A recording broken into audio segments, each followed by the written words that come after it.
So, Dr. Shegun, I'm going to play your screen now. Okay.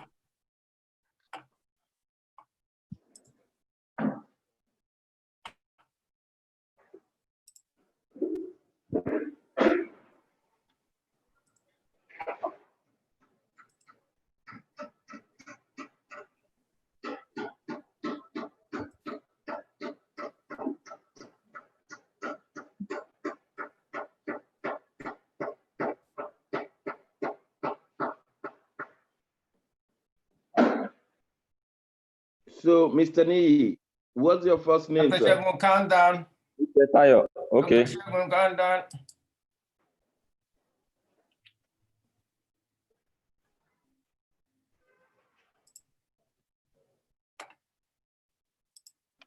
Dr. Shegun. Yeah.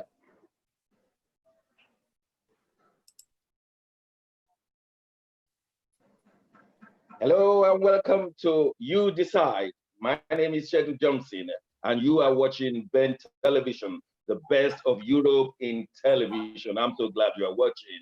We have great discussion and discussants today, and I tell you, you have not listened to these guys before, especially on the topics we'll be discussing today.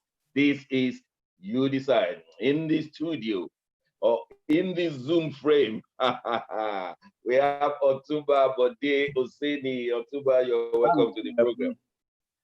Good morning, Doc, and good morning, viewers. Well, because really, you are right. All the way from Nigeria, we have our own man, Mr. Tayo Adini. Tayo, you are welcome to the program. Yeah, good morning, Nigeria, and good morning, Africa. Good morning, people over there. Thank you.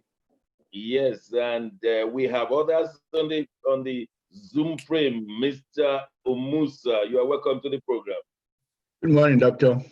Yeah, and we look forward to a great day today.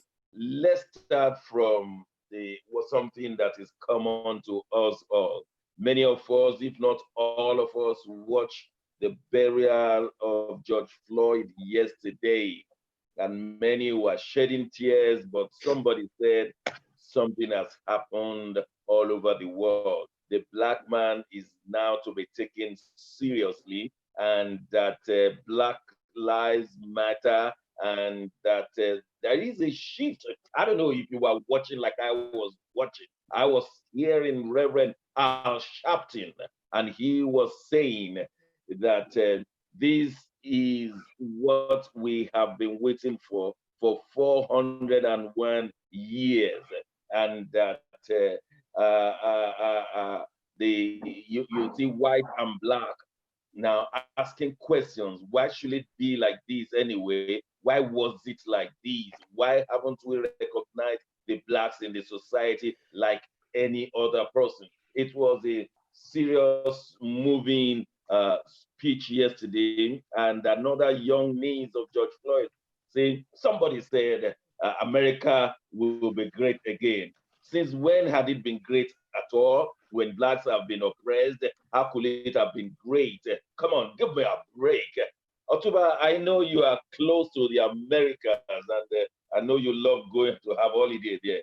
What was your impression? Well, as it is, I think it's an opportunity again for the black people.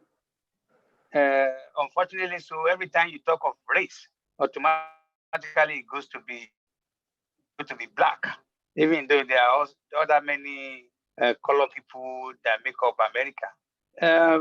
I said it's another opportunity for us to, and I hope with the changes that are taking place in all the 50 states, especially the reform that is going to take place in the way and manner police are policing the Americans, especially the black people. The death of George Floyd, I must say, has brought us some good things. Well, he has gone to rest. He has done his bit. He has sacrificed his life, because that's exactly the way I look at it. The way he was killed is not that it's anything new, but he in particular happened to be the icing on top of the cake, because there are many people that were killed in the same manner, that they also cried emotionally, asking their mommy to come and rescue them, crying for help. They are unable to breathe, and they have snuffed life out of their system. So, but this time around, looks like George Floyd's death has brought us the change we're all looking for.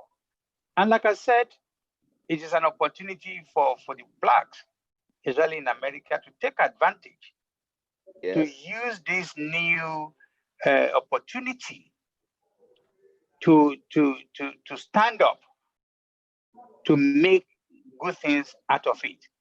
One of the possibilities I'm looking at is to strengthen the economy of the Blacks, because without economy, you have no chance. If you look at the small size of the Jews in America, they are so powerful. It's not because they carry gun or carry anything. It's just because the amount of wealth they have concerted in their within them, and they are very, very powerful. The voice they have, I'm sure we can count them on their finger tips. They're not as many as the Black Americans, but you can see that any president, either president candidate or ongoing president, that does not take their block into consideration, may suffer, may have problems. So I hope Black America take this advantage and use this advantage to generate unity and also generate a strong, formidable economic front. Okay, let me ask, thank you very much, Otumba. Let me ask our man from Nigeria, the man living in Africa, on the real Africa, so where all Blacks come from. Tayo, you know that you are an African living right in Africa, and when you watched that yesterday, do you think it has lifted our spirits? We Nigerians, I must say, we don't feel inferior. I'm going to be honest. We don't have that inferiority complex, but we know there's racism. We know all these kind of things. But watching yesterday, how did you feel it has affected our morale generally? Well, yes, it's changing the narrative, and especially in African continent. And you know, before in Africa, the Blacks generally, or sometimes they used to do this kind of racism. You are not from South Africa, you are not from Nigeria, or you are not from this. And because of that, until we begin to respect ourselves, until we begin to support the Black brand, until we begin, you know, to give a kind of support to every brand called made by a Black people or whatever. And that is when they will begin to respect us. If you don't respect your own thing, and nobody is going to respect you. But because it's changing the narrative, I just believe that we see ourselves as one, and whatever affects Mr. A, as long as he's Black, it affects Mr. B. So I think changing the narrative is a welcome idea. Just like Otumba said, he has paid the sacrifice and he has made the conversation to come to global audience. So with that, we just believe that Africans, we see ourselves as one, and Black, we see ourselves as one. Not until somebody die of racism. There's a follow-up question for you, sir. Okay. Having watched all these young people all over America, all over New Zealand and Australia and Europe, do you think it will muster the youth of Nigeria to demand for what is right rather than to be settled with a few naira? Yes, I believe so, because they never thought it's going to be a global discussion. And seeing what has happened, I think the youth, they will now begin to demand for what is right. They won't settle for less. If you remember, just like I said last week, I was talking about so many things in Africa have been money induced. And by the time you begin to change the narrative, no, the right thing must be done.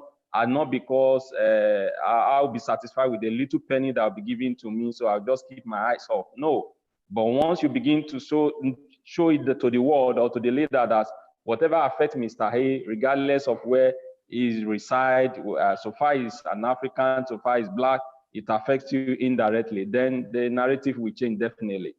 Thank you very much. We'll be talking about a lot on the youth. But let me pick on my friend living in London, Omusa. Mr. Omusa, you saw what happened in the United Kingdom, where in Bristol, they pulled down a statue of someone who was involved in serious slavery and slave trade. How do you feel it from London?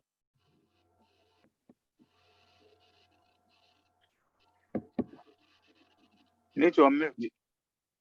You have to unmute. Yeah, indeed. Sorry about that. Yes. Good morning again, Doctor. Good morning, everyone.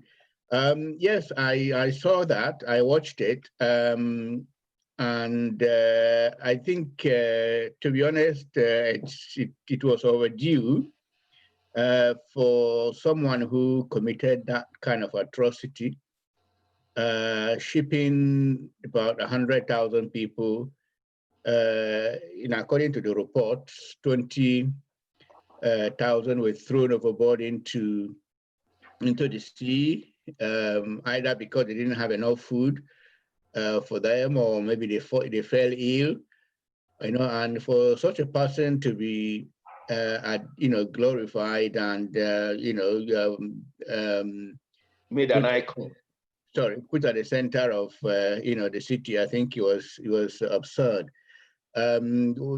What I'm still trying to find out is why a mayor of the city who is Black allowed it to remain, the statue to remain that long, except that perhaps it was political. Maybe he didn't want to upset the white community, probably where most of his votes, came from. So I think it's a momentum that started in America, and I think what we now need to do, as Blacks generally, as Africans, and as African Americans, and is to keep the momentum. Because if we don't do it for ourselves, no one will do it for us. I think a lot will depend on the world leader, the leaders that we have. Election is coming very soon in US. But I'm not a skeptic, but we have to stand up. We don't do it, no one will do it for us. Thank you. Nat Yako, you're welcome to the program. Nat, unmute. Nat, are you listening to me? Are you hearing me? Unmute. Okay, I can hear you now. Yes, I can hear you now. I've done that. You're welcome to the program. Thank you. Yeah, be at the center of your frame. Try and be at the center of your frame so that our viewers can see your beautiful face. Okay, in the meantime, let me ask you, Nat. Mr. Musa just said that the leaders must also come to an understanding. What understanding do you think Donald Trump and Boris and Nigel Farage must come to? We've listened to them in the last few days. What understanding do these leaders? It seems as if their followers have gone ahead of them. Do you think these leaders are in tune with what the whole world is saying right now?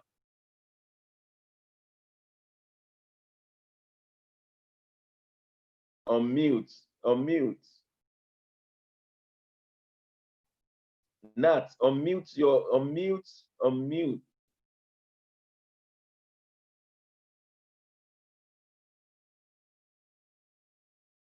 We cannot hear you now. There is a button to your left. You must press.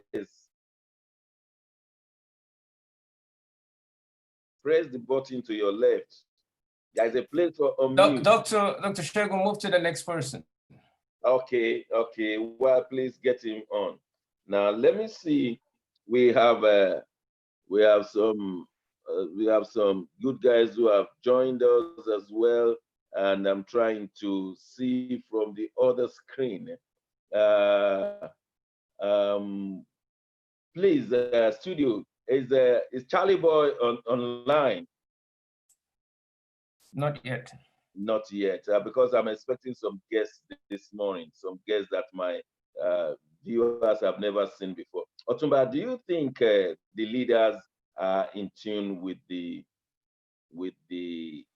their people all over the world? We saw the majority of the people saying there must be a change. There is no point making the blacks look inferior. They make them look, not that they are inferior. They make them look. People are asking questions. But listening to Donald Trump, listening to Boris, listening to Nigel Farage, they're not on the same line with their people. Or what do you think? What do you say? As the Yoruba proverbs goes, if you don't have the power, if you don't have the instrument of power, if you're not in position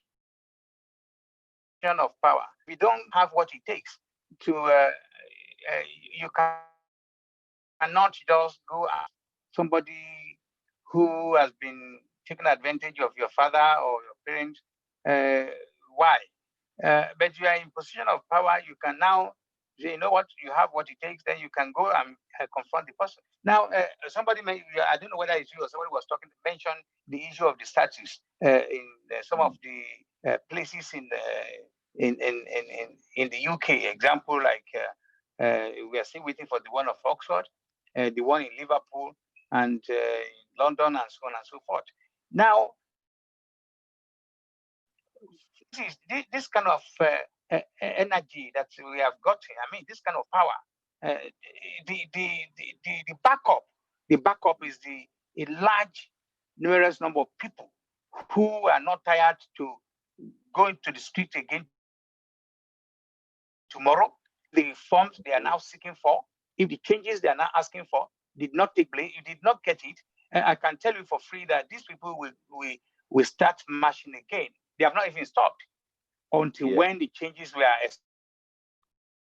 expecting. Okay. So for me, from experience, we cannot include this from experience. I repeat, the African leaders. It will have been fantastic because that's the origin. If they can now come up playing the role of if we had this power, done better. So we don't have that yet, and that is the truth. I look at the whole African countries. Which part of the African are we going to say, okay, this is going to leadership? And because leadership is to lead, leadership is to show examples. Most of our leaders we have in Africa, they are just busy siphoning, stealing, and taking advantage of their own people. One of the Burundi leaders died. Yeah. Yesterday, I understand, but I'm really pointing at the Western leaders. Do you think they are in tune with their people who are marching almost every day? Is the Western leaders? Leave the African leaders. Sorry. I thought you were saying African leaders and so on. Oh yeah. You see, that's what again I can use the same.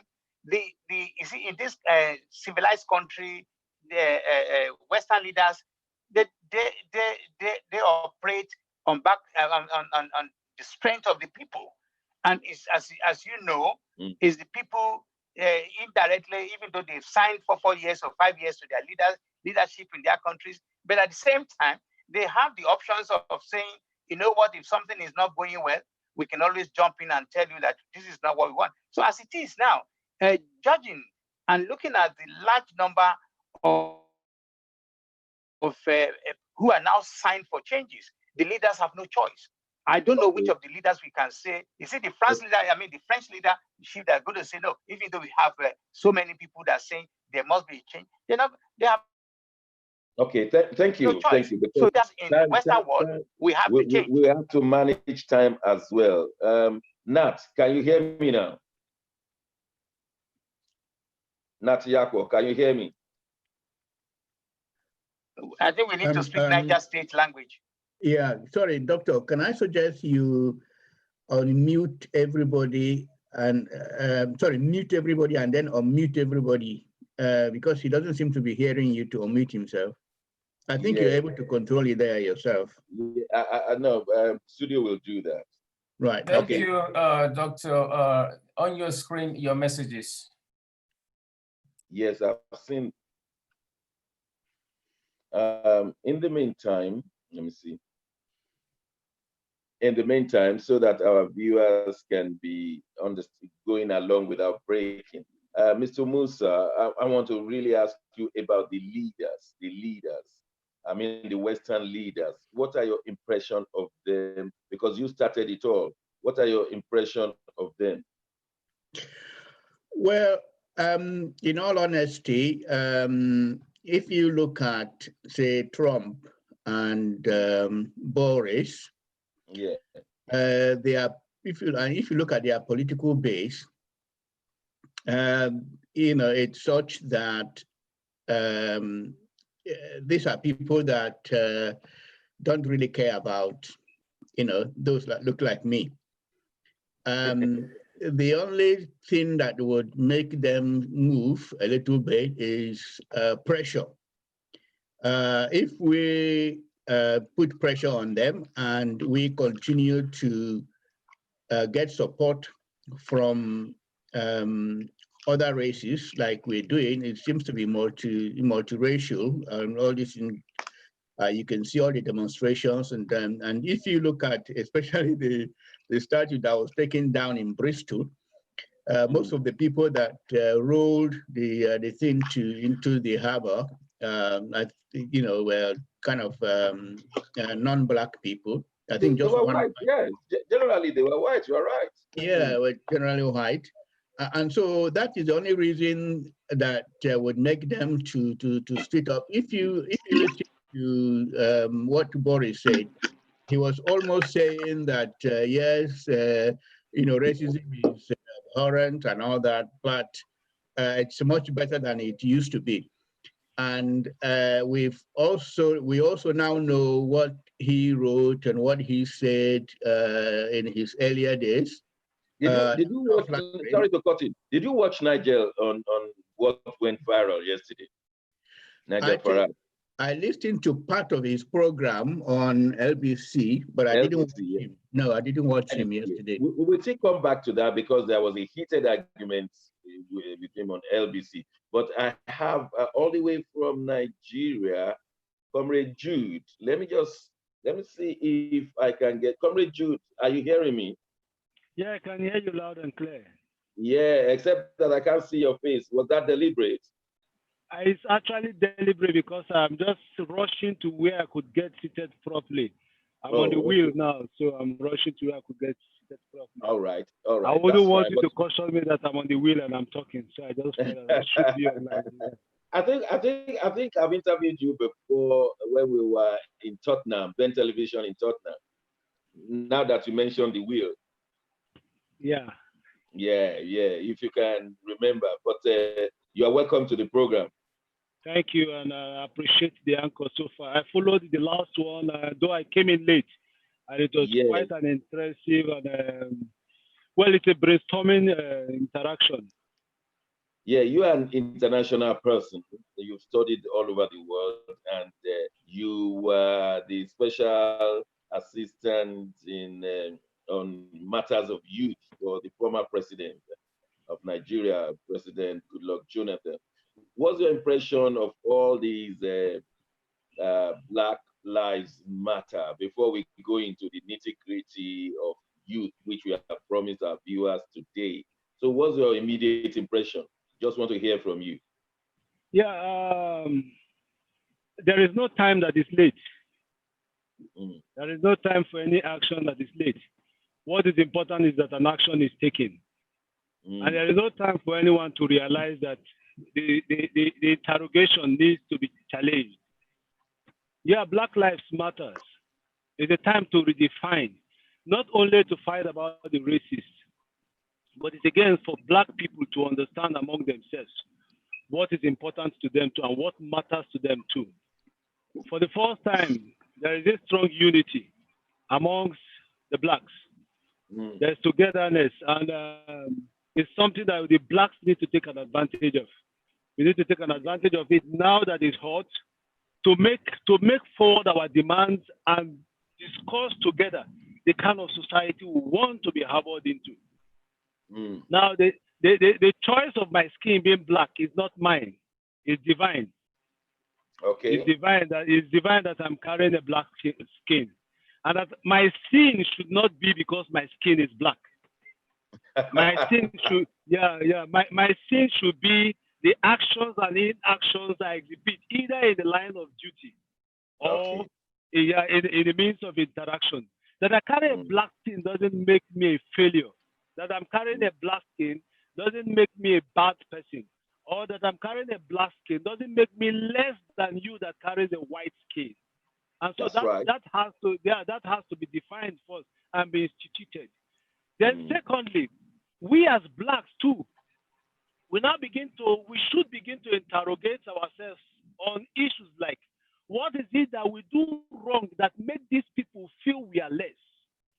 How do we comport ourselves? How do we stand by each other? How do we reason? How do we present ourselves? They've always said that the way you are dressed, that is how you are addressed. And so we as Black too, we now need to prepare ourselves and present ourselves in a manner with which we want to be addressed. I must tell you, my brother, there is no society in the world that if Blacks given opportunity, they don't rule. They rule. But what percentage of it? What percentage of it? Now, so the time for Black Lives Matter is long overdue. But that as we are being hitting it today, it means let us today spread it around. See, we are talking about police brutality, not only in the United States. It happens morning, afternoon, and night back home here. We have another recurring decima in Nigeria now. People, I call them animals in human clothing, wake up, desecrate young daughters and sisters and wives of ours, rape them and murder them in broad daylight for only reasons known to them, not known to any other person on the surface of okay, Comrade Jude, we'll come back. We'll come back to you. Yeah, thank you, my brother. Nat, can you hear me now? Can you talk? Nat Yako. Okay. Studio will talk to you because I still can't hear you. Let me see. I think he has unmuted himself now. Oh, okay. Okay. Nat, have you unmuted yourself? Don't worry, studio will discuss with you. Is that Charly Boy? Am I looking at Charly Boy all the way from Nigeria? How you doing, sir? Can you hear you? It's not very clear. Hello, sir. Hello. How you doing, sir? I'm okay. I can hear you. Yeah, I can hear you now loud and clear. We are glad that you are here. My name is Sheku Johnson. I anchor this program and I'm glad you are there. And I have mentioned you even before you came in. So what is the occasion, Charly Boy? What's the occasion? Because your name is all over the world right now. Why are you the man of the moment? I don't know. Maybe because my birthday is next week, Friday. Oh, come on, tell us something we don't know. Your birthday is next. Tell us something we don't know. Yeah, my birthday is next week, 19th of June. And I think, I don't know, but I think if I remember well, I will be 70. No, somebody said you will be 40. That's what somebody told me. Okay, I've heard too that I'm around 35. So I don't know. Anybody like, make it take. Okay. So seriously speaking, you are going to be 70, but many of your fans will not believe your age. So how did that happen? I think it's a consequence of so many things. It could be my very good genes, okay? Because my mother lived till 101, my father lived till 98, my grandfather lived up to 120, and my grandmother on my mother's side lived to be 100. So sort of longevity runs in the family. Plus my lifestyle, I know they overdo myself. I like to take it easy. I'm on a very strict diet. And when I say that, it's not about what goes into my mouth. It's about what I watch, what I listen to, the people I hang around with. You know, I like only positivity in my space. And I exercise a lot, you know. I'm always doing my road walk. I'm always going to the gym. So my lifestyle is very disciplined. Okay. Somebody told me that the Charly Boy we know in the showbiz is different from the Charly Boy at home. That is, you are a disciplined father, grandfather. But in the showbiz, people see you as a cha-cha, ho-ho-go. So how do you combine the two? Because I created a brand and an image to shock and awe, to shock timid, myopic, mongopakish, analogish, you know, mumuish Nigerians out of their way of thinking. You see, everything starts from here. It's a question of mindset. And when here is bad, every other thing is bad. And that's why you have, you know, riffraffs in government who have no pedigree, who are basically criminals, who are thugs. You know, that's why you have the kind of systematic poto, like I call it, that we have now. And that's why nothing is working. Okay, we are very glad to have you on. We have decided to use today to discuss issues of the youth in Nigeria. We're not particularly happy at the way the youths are taking issues in Nigeria, and we want to look at how we can turn the minds of the youths around, that they will not be mumuish and they will be active. I have asked someone to do a summary of the youth movement in Nigeria for us, so everyone should be ready to contribute, especially Charly Boy. I'm coming back to you almost immediately. Nat, are you ready with your report? We still can't hear you. And you have a report. Yeah. Are you hearing me now? Yeah, we can hear you now. Go ahead. What's the report on the youth movement in Nigeria? Please tell us. Okay, thank you very much. The youth movement in Nigeria can start from 1936, when we had the Nigeria Youth Movement, 1936. That was pre-colonial. And most political movements started off from the Nigeria Youth Movement. Political parties like the NCNC, Action Group, NEPO, NPC, and others. The active players as of that time were people like H.O. Davis, Nahoro, Awolowo, and others. But the youths were used more of like a vanguard, because you find out from 1936 coming to 1951, 53, 54, the formation of political parties in Nigeria. And as early as 1960, you find UI students protesting against the Anglo-Nigeria Pact that the British people wanted to use for defense. defense park, especially Air Defense Park. But we already had our independence in 1960, and so the students protested against that, and it was not allowed to happen. Moving to 1966, the first military coup in Nigeria by Kaduna Nzegu was led by a youth who was 29 years old. That is Nzegu Kaduna himself was 29 years old when he led the first coup. And we have, following that, you find General Yakubu Gowon becoming head of state at the age of 32.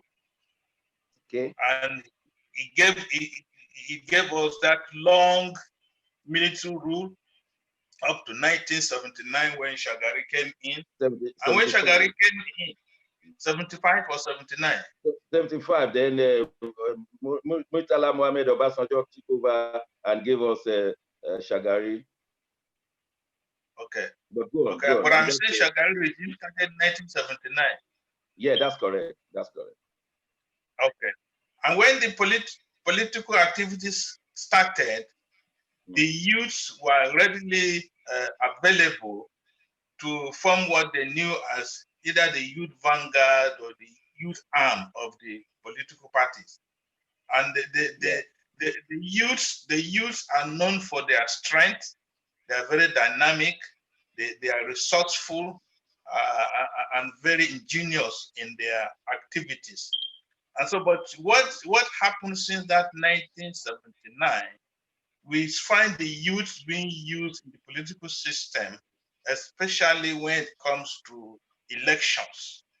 They are used, at the end of the day, they are dumped. They have not strictly benefited from the political process that they have been used to facilitate in Nigeria. And what really happens after elections, they don't get any elective appointment into any of the offices. They are not in the legislature. They are not in the judiciary. And they are just. I want you to hold it there so that you don't spend all your energy, because I'm still coming back to you. I'm going to take a few people that we have brought in. I'm going to ask, please, everyone, please bear with me. I want to ask Charly Boy and Comrade Jude on what is going on. I will come to everyone on this show, but Charly Boy, you've had what Ambassador Nat told us, and I know that when they mention youth in Nigeria, you have a lot of followership.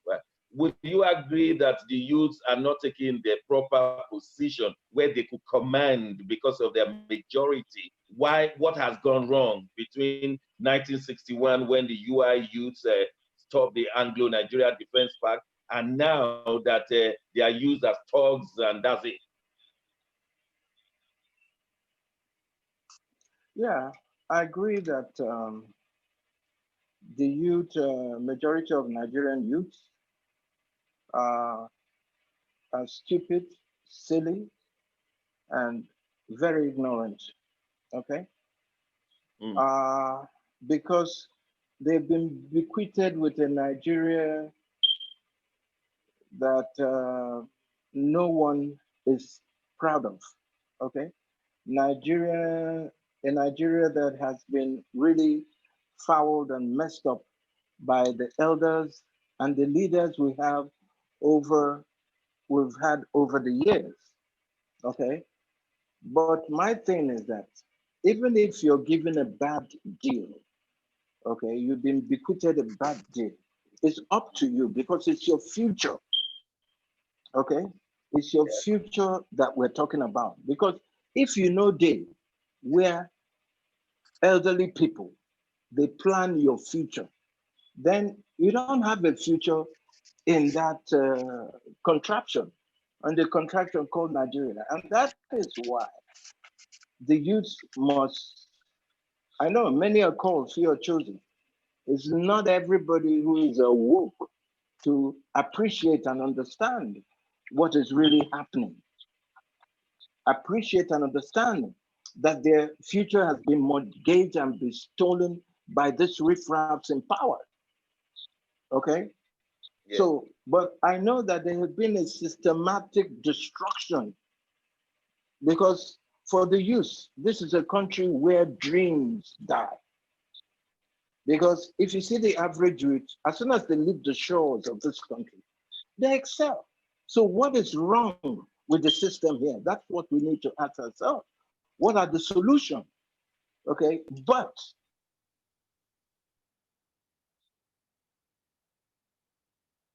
we have just lost you there. Comrade Jude, while we are trying to get him on, Comrade Jude, are you with me? Yes, can you unmute? Can you unmute? Yeah. Yeah, Okay, I Comrade just did Jude, that. you have been a special assistant to the president on the youth. What do you think are the challenges of the youth right now in Nigeria that they are not changing the narratives of the Nigerian political scene? First, let me salute Area Fada. I greet Area Fada. That's what we call him. He's our father. And, okay. I want to be among the few privileged people to wish him happy birthday in advance before time. He's a fantastic man. He's a fantastic father. He's a leader. He's a mentor, and he has the spirit of seeing things change and wanting things to change. Outside the fact that I was a former advisor to the president on youth and students matter, I was equally former president, National Association of Nigerian Students, NANS, the umbrella body of all students union in the country. The issue at hand is delicate, and it will let us naked ourselves. They say if you must go to equity, you go to equity with clean hands. And if we want things to change, like I keep telling young brothers and friends that come to me for consultation and the rest, we have to naked ourselves like people standing before the mirror. All you see yourself and ask yourselves, why are these things here? Why are they not supposed to be on this side and they are here? And how do I get these things off this path? The narrative that is being discussed, like the summary that was gathered and presented to us, it shows how far young people have come. But it's not challenging us that there is a need for continuous advocation. There's a need for discussion. There's a need for a lot of people to mentor young people like Area Fada is doing. But unfortunately, we have only a few people that actually sit to mentor young people. And again, how many young persons want to be mentored? Sometimes in 2014 to 2015, yes, early hours of 2015 before the election, we had the conference where the former president was present. And what were we agitating for? We were agitating for 25% inclusiveness in governance, young people 25%. And the president made one statement that tomorrow I still hold that statement sacred in my heart. What was it that he said? He said he feels that young people are limiting by themselves, knowing our population, and we are demanding for 25%. He said it's wrong. That if young people harness themselves, bring themselves together, they will decide who rules them and how they are being governed. I don't know whether you understand what I'm saying. If we put ourselves together, we will decide who rules us and how we are being governed. Now, just the last 2019 election, how many young persons contested the election? What is our problem? Our problem is that nobody wants to give up for the other to grow up. Nobody wants to give way for the other to succeed. Okay. Thank you, Comrade Jude. We have a number of guests online, and I would just want to hear from them. But I want to give Area Fada one more chance because just one more chance before I go to others. Charly Boy, you heard what Comrade Jude said. Do you see any future for the youth to take over? Because I'm telling you, Nigeria will never move forward with the old brigades we have there. They are set in their ways.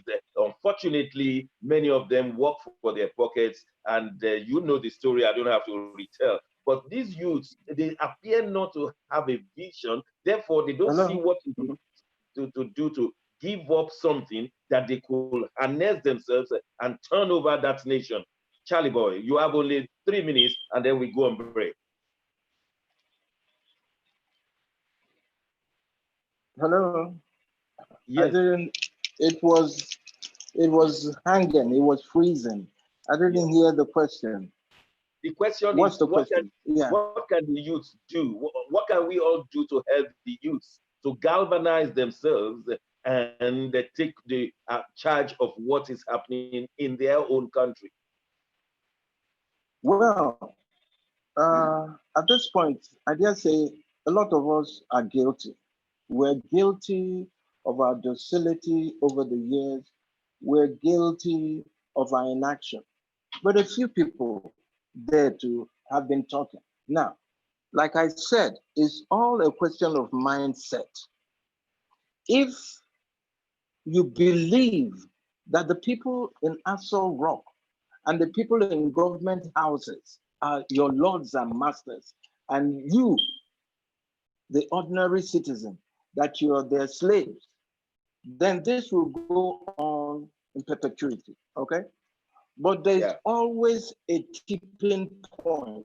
Look at what is happening to America, okay? Not be today where police people begin kill Black people. For the past 200 years, it's been happening.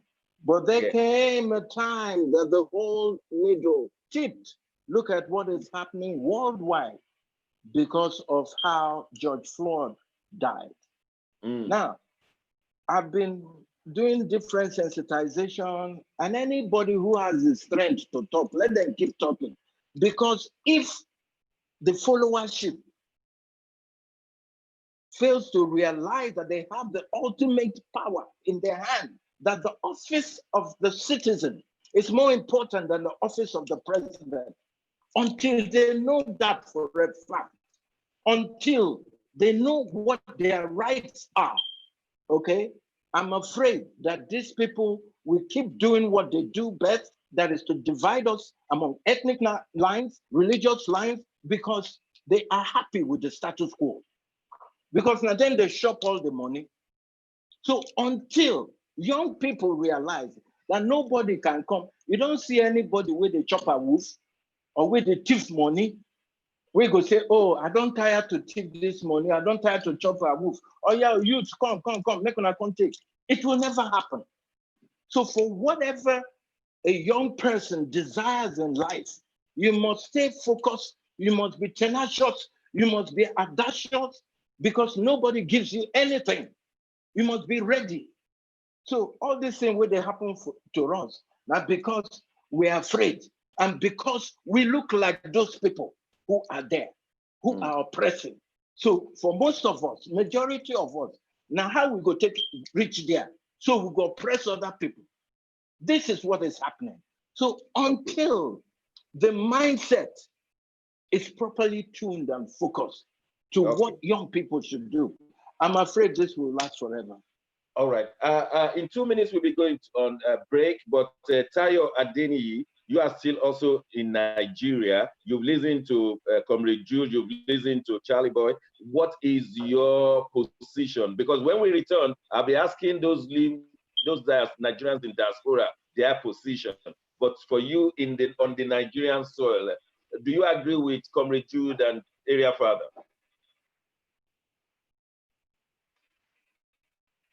We can't hear you. We can't hear you.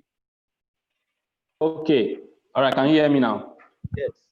Okay. I will pick one thing. They said power is not served a la carte. It's a buffet that you must go for it. It's not something most of the youth, they sit behind. Oh, we are waiting for the leader to come and give us the next direction. And until they begin to change their mindset, they are thinking. I read a book, which is The Richest Man in Babylon. It talks about the process. And youth nowadays, they don't want to wait. They want the result now. They now think that we must get it. So if somebody give them a peanut and give them instruction, go and fight during the election, destroy the ballot paper, they will hurriedly do that because that is where they want to get a peanut now. But what I'm saying, until the Nigerian youth begin to change their mentality And most people, they don't read. I also read the book 11 Commandments of Dangote. The first time he was announced to be the richest man in Africa, and he made a statement. He said it took him 30 years to go to that position. But youth, now Nigerian youth nowadays, this quick money syndrome is what has taken over everywhere, that they want what they can get now. Youth can decide the future of this country. Like Area Fada said, if you are not part of where they are negotiating your future, then you will settle for less. But until we begin to okay, quickly, Tayo, I want to ask, is it the kind of education we're giving our children, even from primary, secondary? There is no civic education. They don't have understanding of citizenship. And then you expect them to do something citizen-wise when they graduate, when the whole bunch of lecturers, many of them don't have more than masters because we refuse to train people. And the university education is going down, the quality is going down. So when they graduate, they are not really graduates. Is that the reason? Yes. And sometimes, we don't just learn, we must learn behind even the wall of school these days. It's not just what you are taught in the school that will sustain you, and you need to read more. I was on a live interview, and I was asking someone, I said, how many of our youth even read newspaper these days, what is going on? All what they know is majorly on entertainment. I'm not disputing you if you have a flair for entertainment, but beyond the wall of school, you must educate yourself. National-wise, political-wise, what is going on? I told someone, I don't know everything, but I know a few of everything. We must begin to change, like Area Fada said, he said, what a program, what comes into him, what are you reading, what are you watching, what are you studying? Those are the things that will change your mind. Those are the things that will program your mind. And I also quickly want to add, is a process. I said earlier on, power is not serve a la carte. If you are not part of them, they will not remember you. They will only use you and dump you. But I think a Nigerian youth, they can do better. All right, thank you very much. We'll just hold on for a few seconds of break, and then we'll be right back. Thank you for watching Ben Television.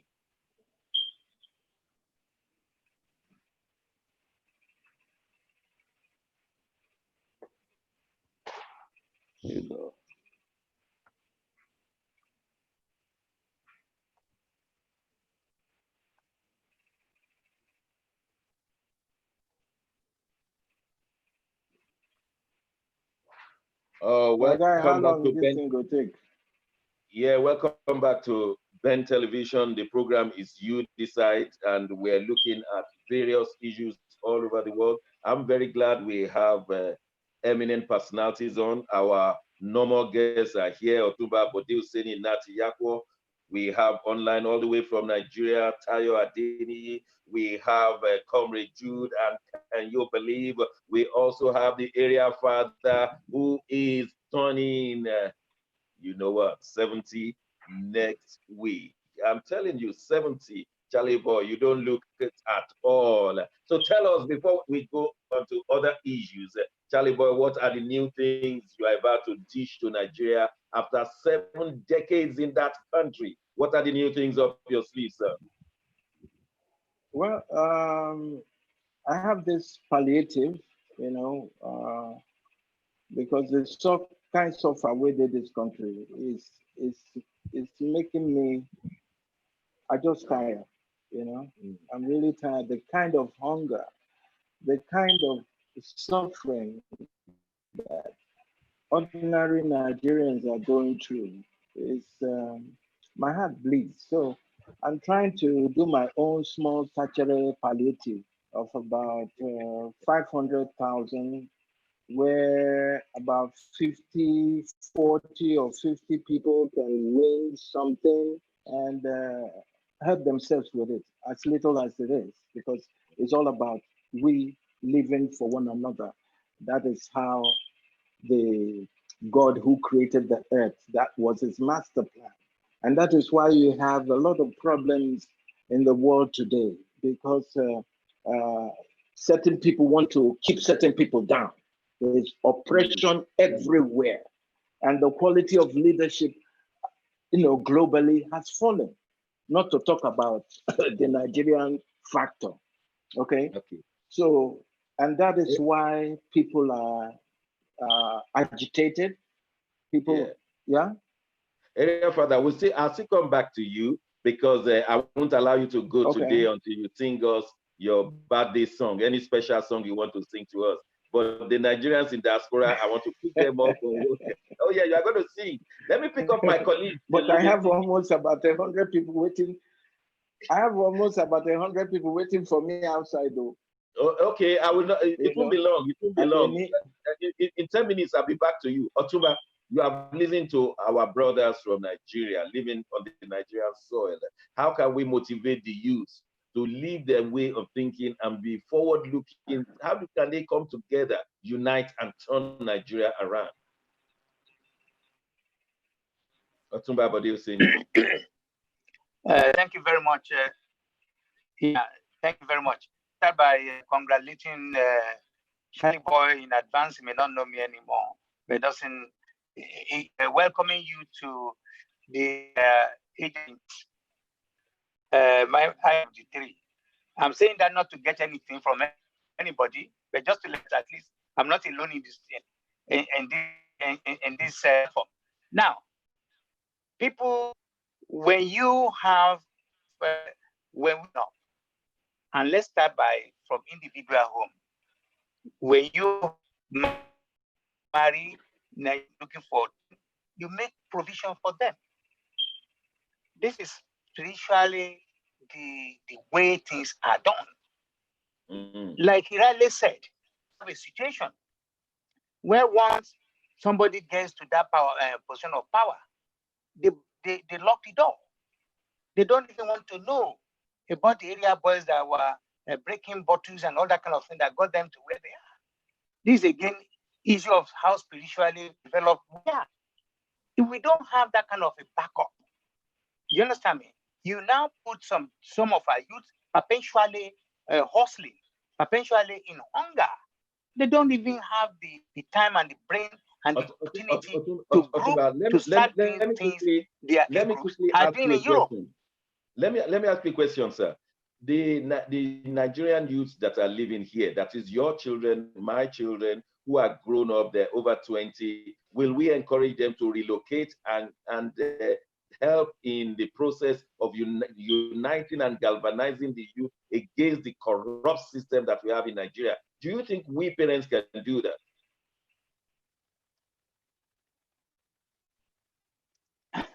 We don't even need to go to our children. How ready are you and I to relocate tomorrow? That's the question. When you compare the opportunity, when you compare the situation. I know. Listen, Dr. Johnson, you compare things. Of course, I understand. You cannot, you understand what you're saying.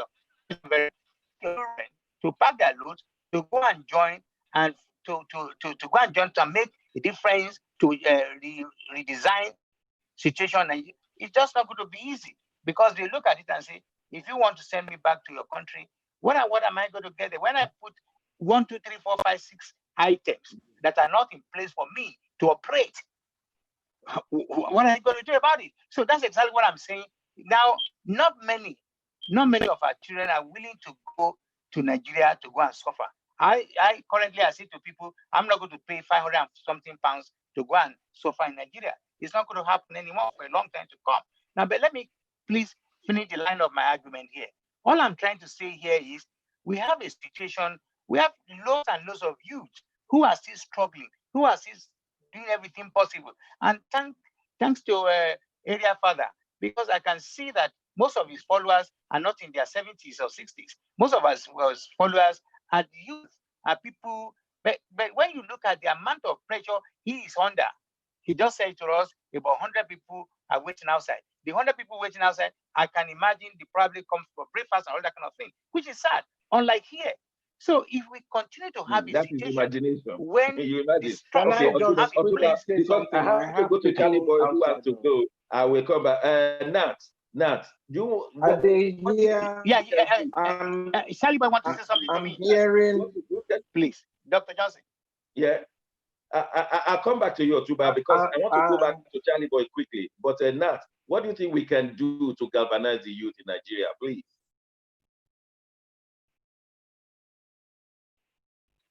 Now, we can't hear you he's again. talking about people in diaspora. Hello, can you hear me now? Yes, we can. Hello? We can hear you Can you hear now. me? Okay. He's talking about what the people, there's a lot that people in diaspora can do. Last year, I toured about 3-4 countries in Europe, yeah? And I was not too happy